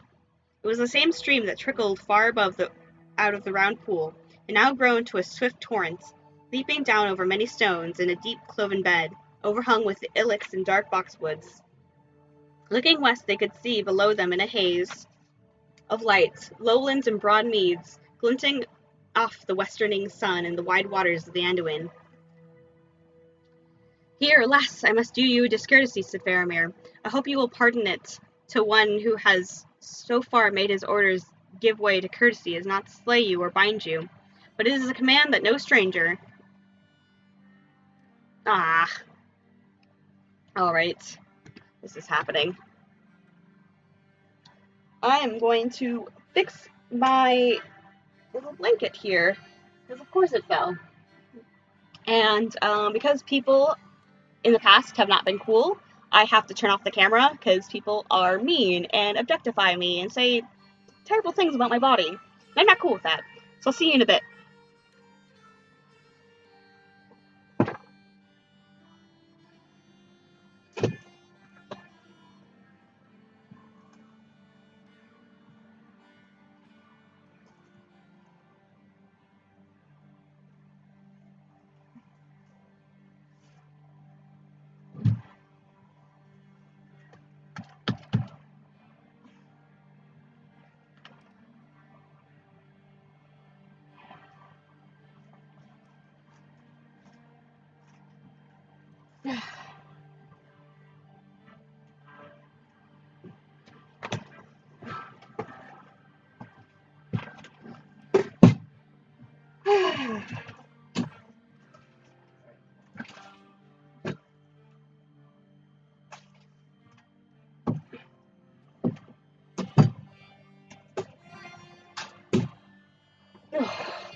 And I am back. Alright. I realized I didn't turn off my mic, but I think it's fine. Fix the blanket for it. And so we can continue reading. That's just going to be like that. Yeah, people have been like, ooh, stand up again. This is the only interesting part of the stream. And I'm like, literally die. I guess not literally. I don't know. I usually just ban those people.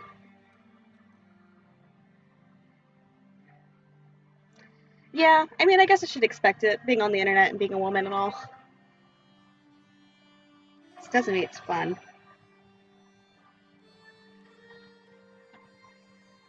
Alright, found it. It's way up here.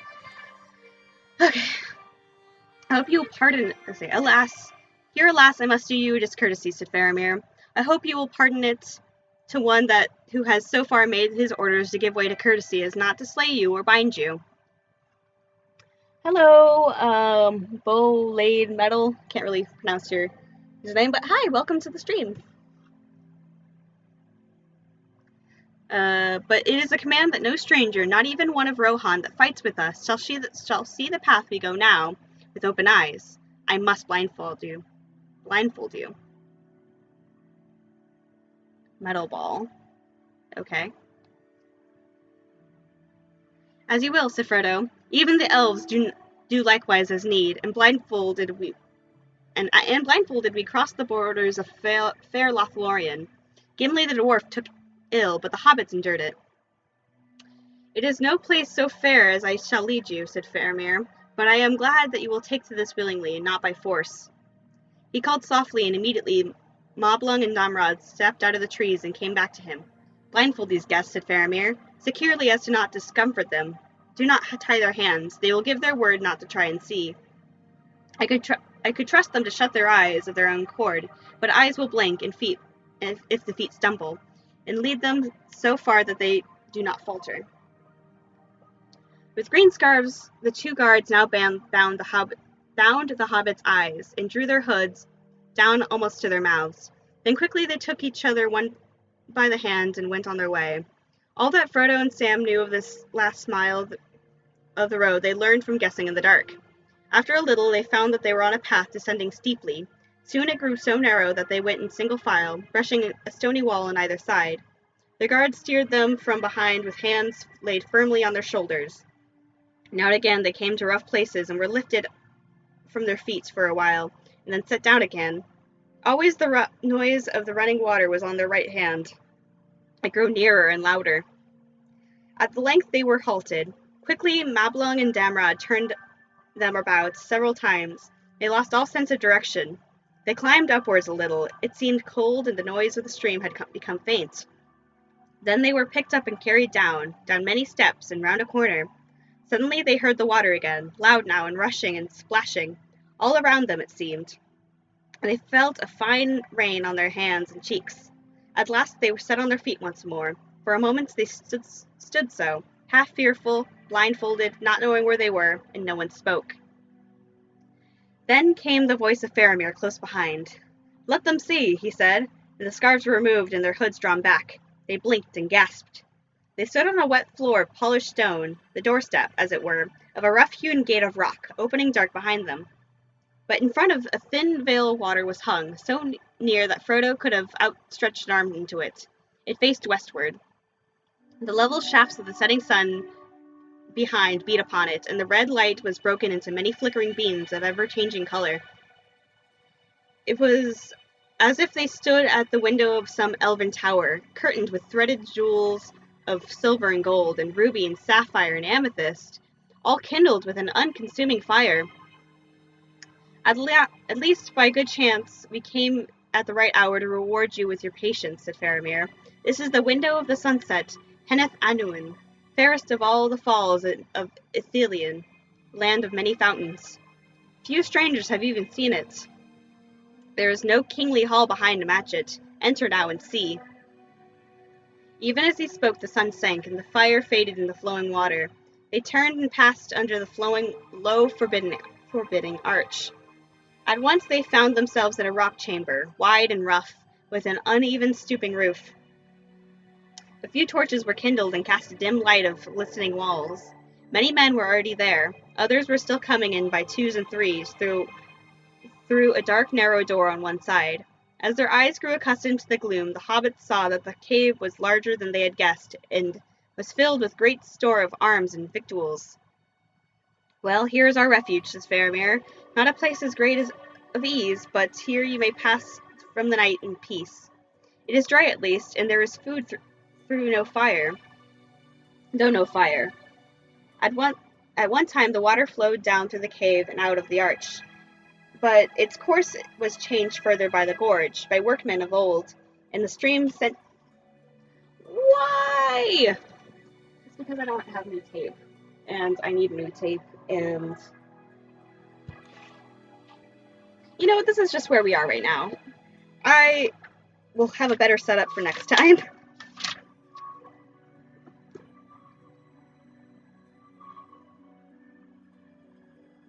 Jesus.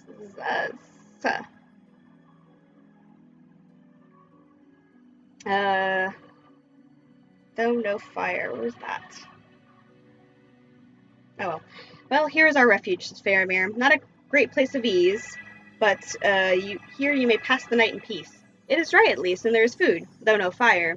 At one time the water flowed down through the cave and out of the arch, but its course was changed further up the gorge by workmen of old, and the stream sent down in a fall of doubled height over the rocks, far above.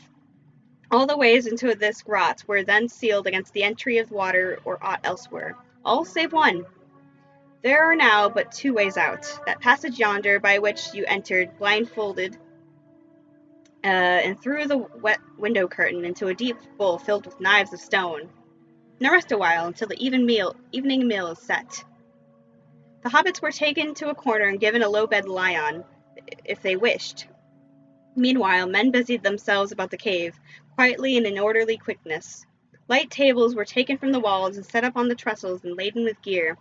This was plain and unadorned for the most part, but all well and fairly made. Round platters, bowls, and dishes of glazed brown clay and turned boxwood, smooth and clean. Here and there was a cup or basin of polished bronze. A goblet of plain silver was set by the captain's seat in the middle of the inmost table. Faramir went about among the men, questioning each as he came in a soft voice.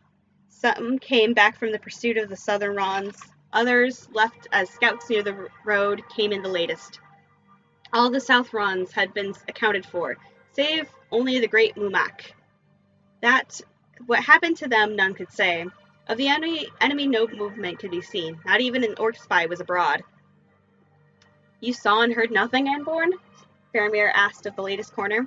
Well, no, lord, said the man. No orc, at least. But I saw, or thought I saw, something a little strange. It was deep dusk when the eyes make things greater than it should be, so perhaps it may have been no more than a squirrel. Sam's eyes pricked up at this. Yet if so, it was a black squirrel, and I saw no tail. It was like a shadow on the ground. It whisked behind a tree trunk when I drew nigh and went up aloft as swift as any squirrel could. You will not have us slay wild beasts for no purpose, and it seems no more, so I tried no arrow, though it was too dark to be sure shooting anyways, and the creature was gone into the gloom of the leaves in a twinkling. But I stayed for a while, for it seemed strange, and I hastened back, though I thought I heard the thing hiss at me from high above as I turned away. A large squirrel, perhaps. Perhaps under the shadow of the unnamed, some of the beasts of the Mirkwood are wandering hither to our woods. They have black squirrels there, 'tis said. Perhaps, said Faramir, but that would have been an ill omen if it were so. We do not want the escapes of the Mirkwood in Ithilien. Sam fancied that he gave a swift glance towards the hobbits as he spoke, but Sam said nothing for a while, and for a while he and Frodo laid back and watched the torchlight and the men moving to and fro speaking with hushed voices. Then suddenly Frodo fell asleep. Sam struggled with himself, arguing this way and that. He may be all right, he thought, then maybe he's not. Fair speech may hide a foul heart. He yawned. I could sleep for a week and I'd be better for it. And what can I do if I do keep awake, me all alone, and all these great men about? Nothing. Sam Gamgee, but if you keep awake all the same. But you've got to keep awake all the same. And somehow he managed it. The light faded from the cave door and the gray veil of falling water grew dim, and was lost in the gathering shadow. Always the sound of the water went on, and never changing its notes, morning or evening or night. It murmured and whispered of sleep. Sam stuck his knuckles in his eyes. Now more torches were being lit. A cask of wine was broached. Storage barrels were being opened. Men were fetching water from the fall. Some were laving on their hands in basins. A wide copper bowl and a white cloth were brought to Faramir, and he washed. Wake our guests, he said, and take them water. It's time to eat. Frodo sat up and yawned and stretched. Sam, not used to being waited on, looked with some surprise at the tall men who bowed, holding a basin of water before him. Put it on the ground, master, if you please, he said. Easier for me and you. And to the astonishment and amusement of the men, he plunged his head into the cold water and splashed his neck and ears. Is it a custom in your lands to wash the head before supper? Said the man who waited on the hobbits. No, before breakfast, said Sam. But if you're short of sleep, cold water on the neck's like rain on a wilted lettuce. There, now we can keep awake long enough to eat a bit. They were led to the seats beside Faramir, barrels covered with pelts and high enough above the benches of men for their convenience. For they ate, Faramir and all his men turned and faced the west in a moment of silence. Faramir signed to Frodo and Sam that they should do likewise. So we always do, he said, as they sat down. We looked towards Númenor, that was, and beyond to Elvenhome, that is, and to that which is beyond Elvenhome and will ever be. Have you no such custom at meat? No, said Frodo, feeling strangely rustic and untutored. But if we are guests, we bow to our host, and after we eat, we rise and thank him. That we do also, said Faramir. After so long journeying and camping, and days spent in the lonely wild, the evening meal seemed a feast to the hobbits. To drink pale yellow wine, cool and fragrant, to eat bread and butter and salted meats and dried fruits and good red cheese, with clean hands and clean knives and plates. Neither Frodo nor Sam refused anything that was offered. Nor indeed a third helping. The wine coursed in their veins and tired limbs, and they felt glad and easy of heart, as they had not done since they had left the lands of Lorien. When all was done, Faramir led them to a recess in the back of the cave, partly screened by curtains, and a chair and 2 stools were brought there. A little earthenware lamp burned in the niche. You may soon desire to sleep, he said, and especially good Samwise, who would not close his eyes before he ate. Whether for fear of blunting the edge of a noble hunger, or for fear of me, I do not know. But it is not good to sleep so soon after meat, and that following a fast. Let us talk a while. On your journey from Rivendell there must have been so many things to tell, and you too would perhaps learn something of us in the lands where you now are. Tell me of Boromir, my brother, and of old Mithrandir, and the fair people of Lothlorien. Frodo no longer felt sleepy. He was willing to talk. But though the food and wine had put him at ease, he had not lost all his caution. Sam was beaming and humming to himself, but when Frodo spoke he was first content to listen, only occasionally venturing to make an exclamation of agreement. Frodo told many tales, and yet always he steered the matter away from the quest of the company and from the ring, enlarging rather on the valiant part of Boromir had played in all their adventures, with the wolves of the wild, in the snows under the Caradoras, in the mines of Moria where Gandalf fell. Faramir was most moved by the story of the fight on the bridge. It must have irked Boromir to run from orcs, he said, or even from the fell thing you name, the Balrog, even though he was the last to leave. He was the last, said Frodo, but Aragorn was forced to lead us. He alone knew the way after Gandalf's fall. But had there not been us lesser folk to take care for, I do not think that either he or Boromir would have fled. Maybe it would have been better had Boromir fallen there with Mithrandir, said Faramir, and not gone on to the fate that waited above the falls of Rauros. Maybe, but tell me now of your own fortune, said Frodo, turning the matter aside once again. For I would learn more of Minas Ithil and Osgiliath, and Minas Tirith, the long-enduring. What hope have you for that city in your long war? What hope have we, said Faramir. Oh, by the way, hi, Sideways. Thanks for tuning in. Sorry, my blanket fort is kind of a mess. It'll be better on Wednesday.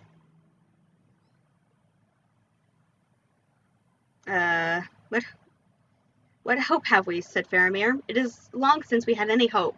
The sword of Elendil, if it returns indeed, may rekindle it. But I do not think it will do more than put off the evil day, unless other help unlooked for also comes, from elves or men, or for the enemy increases and we decrease. We are a failing people, a springless autumn.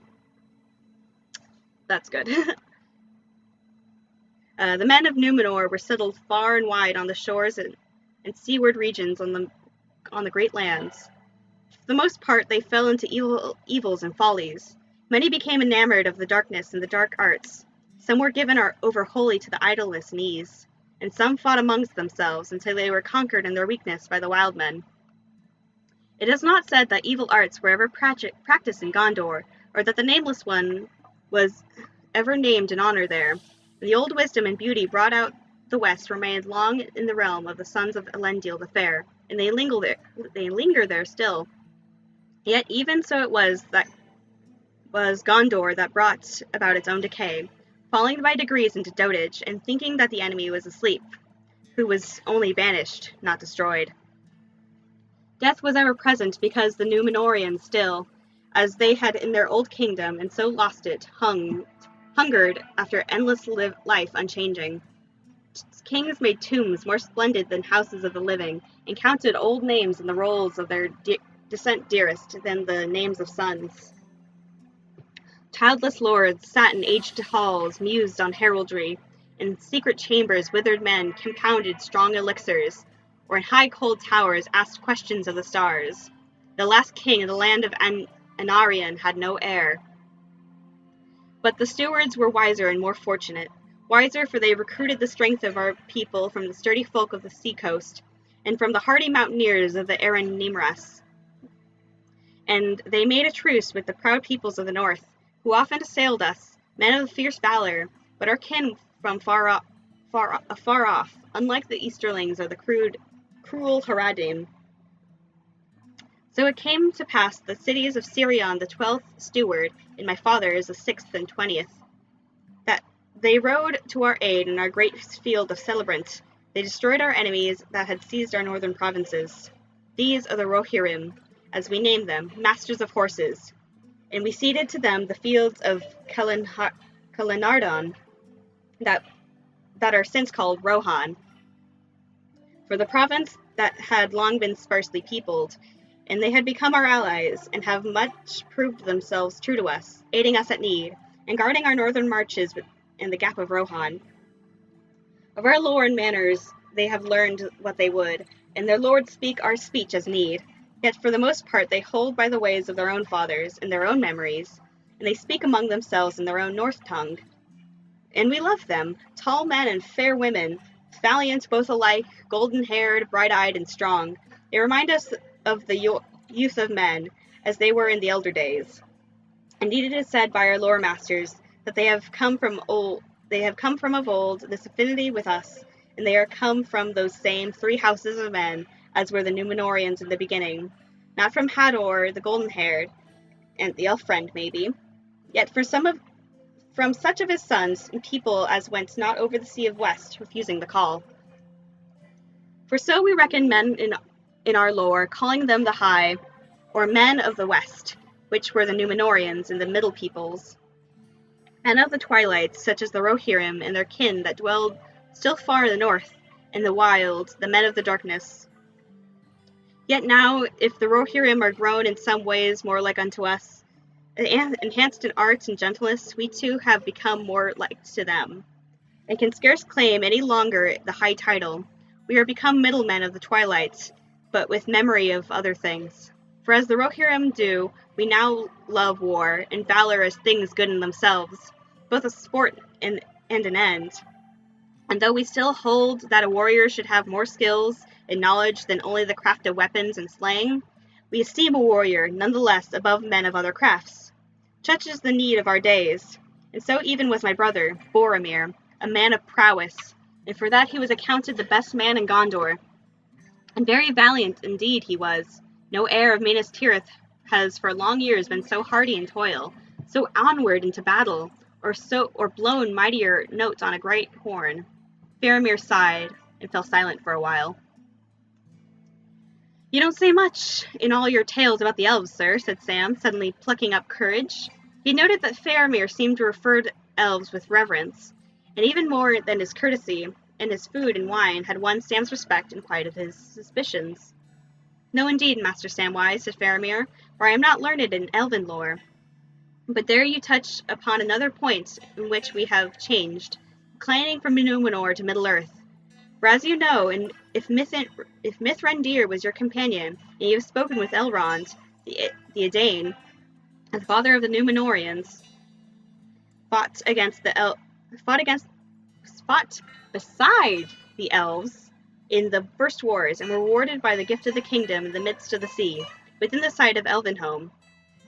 But in Middle-earth, men and elves became estranged in the days of darkness, by the arts of the enemy, and by the slow changing of time, in which even each kind walked further down their sundered roads. Men now fear and misdoubt the elves, and yet know little of them. And we of Gondor grow like other men, and like the men of Rohan, for even they, who are foes of the Dark Lord, shun the elves and speak of the Golden Wood with dread. Yet there are many among us, some who still have dealings with the elves, when they may, and ever and anon will go in secret to Lorien, seldom do to return. Not I, for I deem it perilous now for a mortal man to wilfully seek out the elder people. Yet I envy you that have spoken with the White Lady." "The Lady of Lorien! Galadriel!" cried Sam. "You should see her indeed, you should, sir. I'm only a hobbit, and gardening's my job at home, sir. But if you understand me, I'm not much good at poetry, not at making it. A bit of comic rhyme, perhaps now and again, but not real poetry. So I can't really tell you what I mean. It ought to be sung. You have to get Strider, Aragorn, that is, or Old Man Bilbo for that. But I wish I could make a song about her. Beautiful she is, sir, lovely. Sometimes like a great tree in flower, sometimes like a white daffodil lily, small and slender-like, hard as diamonds, soft as moonlight, warm as sunlight, cold as frost in the stars, proud and far off as a snow mountain, and as merry as any lass as I ever saw with daisies in her hair in the springtime. But that's a lot of nonsense, and a wide of my mark." "She must have been lovely indeed," said Faramir. "Perilously fair." "I don't know about perilous," said Sam. "It strikes me that folk takes their peril with them into Lorien, and finds it there because they've brought it. But perhaps you could call her perilous, because she's so strong in herself. You could dash yourself to pieces on her, like a ship on a rock, or drown yourself like a hobbit in a river. But neither rock nor river would be to blame. Now, He stopped and his face went red. Yes. Now, Boromir, you would say, said Faramir. What would you say? He took his peril with him? Yes, sir, begging your pardon.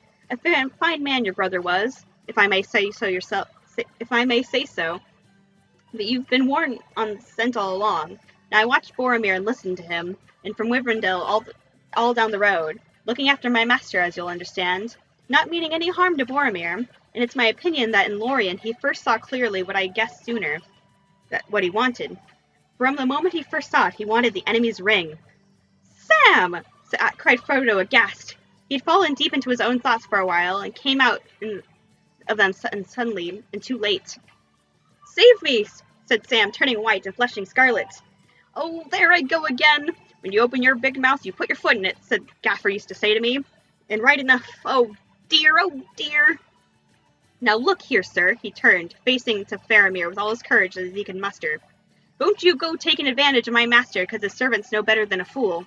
You've spoken very handsome all along, put me off my guard, talking elves and all, but handsome is as handsome does, we say. Now's a chance to show your quality. So it seems, said Faramir, slowly, and very softly, with a strange smile.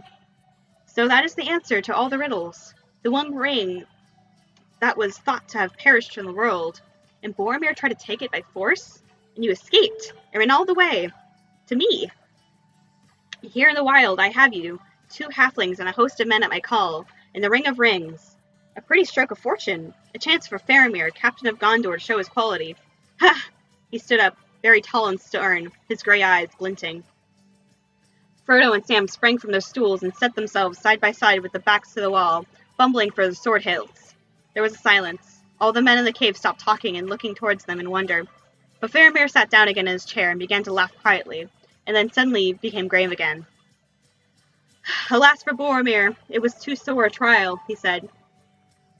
How you have increased my sorrow, you 2 strange wanderers from a far country, bearing the peril of men. But you are less judges of men than I am of halflings. We are truth speakers, we men of Gondor. We both seldom and then perform, or die in the attempt.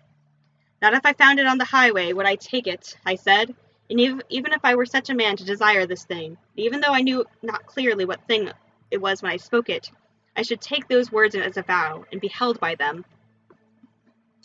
But I am not such a man, or am I wise enough to know that there are some perils from which a man must flee. Sit at peace and be comforted, Samwise. If you seem to have stumbled, think that it was fated to be so. Your heart is shrewd as well as faithful, and saw clearer than your eyes. For strange though it may seem, it was safe to declare this to me. It may even help the master that you love. It shall turn to his good if it is in my power. So be comforted, and do not even name this thing aloud. Once is enough. Okay, we have like a page left, so hold on. The hobbits came back to their seats and sat very quiet. Men had turned back to their drink and their talk, perceiving that their captain had some jest or other with the little guest, and that was over. Well, Frodo, now at last we understand one another, said Faramir. If you took this thing on yourself, unwilling at others, asking, then you have pity and honor from me. I marvel at you, to keep it hid and not to use it. You are a new people and a new world to me. Are all your kin of like sort? Your land must be a realm of peace and content, and there must gardeners be in high honor. Not all is well there, said Frodo, but certainly gardeners are honored. But folk must grow weary there, even in their gardens, as do all things under the sun of this world. And you are far from home and wayworn. No more tonight. Sleep, both of you. Peace if you can. Fear not, I do not wish to see it, or touch it, or know more about it than I know, which is enough. Lest peril perchance waylay me, and I fall lower in the tent than Frodo, son of Drogo. Go now to rest, but first tell me only, if you will, whether you wish to go and what to do. For I must wait and watch and think. Time passes. In the morning we must each go swiftly on the ways appointed to us. Frodo had felt himself trembling as the first shock of the fear passed. Now a great weariness came down on him like a cloud. He could dissemble and resist no longer. I was going to find a way into Mordor, he said faintly. I was going to Gorgoroth. I must find the Mountain of Fire and cast the thing into the Gulf of Doom. Gandalf said so. I do not think I shall ever get there. Faramir stared at him for a moment in grave astonishment, and suddenly he caught him as he swayed, and lifting him gently, carried him to the bed and laid him there, and covered him warmly. At once he fell into a deep sleep. Another bed was set beside him for his servant. Sam hesitated for a moment, and then, bowing very low, "Good night, Captain, my lord," he said. "You took the chance, sir." "Did I so?" said Faramir. "Yes, sir, and you showed your quality, the very highest." Faramir smiled. "A pert servant, Master Samwise.